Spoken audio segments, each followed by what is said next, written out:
morning, East High School. Today we are going to be looking at how to solve linear inequalities by hand. Now, in order to do that, we have to go back to linear equations.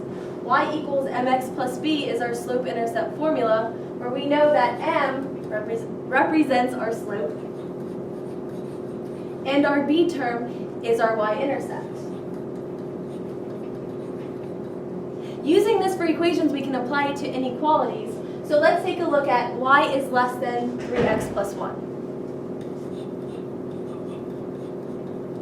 In this example, we look at the term, or our coefficient in front of our x, which is a 3, which would be our slope, and a 1 would be our y-intercept. Now I'm going to put my 3 over 1, so I know that I'm going to be rising 3, moving to the right 1 unit.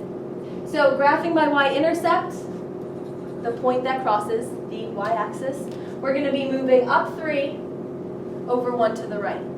Up 3 over 1 to the right.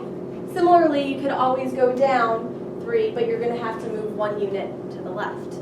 Now because it is less than, that tells us we must use a dotted line. Only if it was less than or equal to would we use a solid. The less than also tells us we must shade below that line,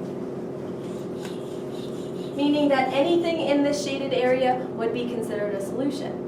So the second part of the question says, is 4 negative 2 a solution? Well, let's plot that point. Over 4 down 2, is that point in the shaded area? Of course, right? So yes, that would be considered a solution. Now let's look at an example together. Take a minute, try this example on your own.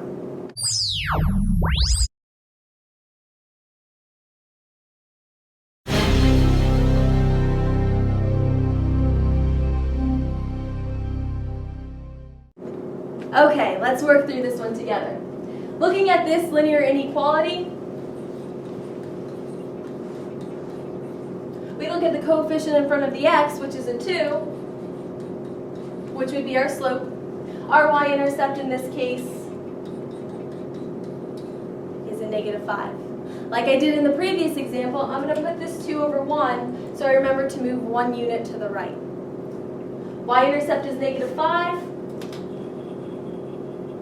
Plot that on my plane, and I'm going to move up 2 over 1 to the right. Up 2 units over 1 to the right. Now the difference in this example, we are now looking at a greater than or equal to. The equal to tells us it must be a solid line.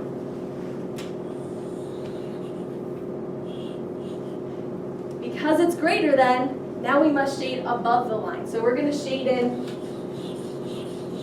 this portion, the upper portion of our coordinate plane. Second part of the question, is the point 2, 6 a solution?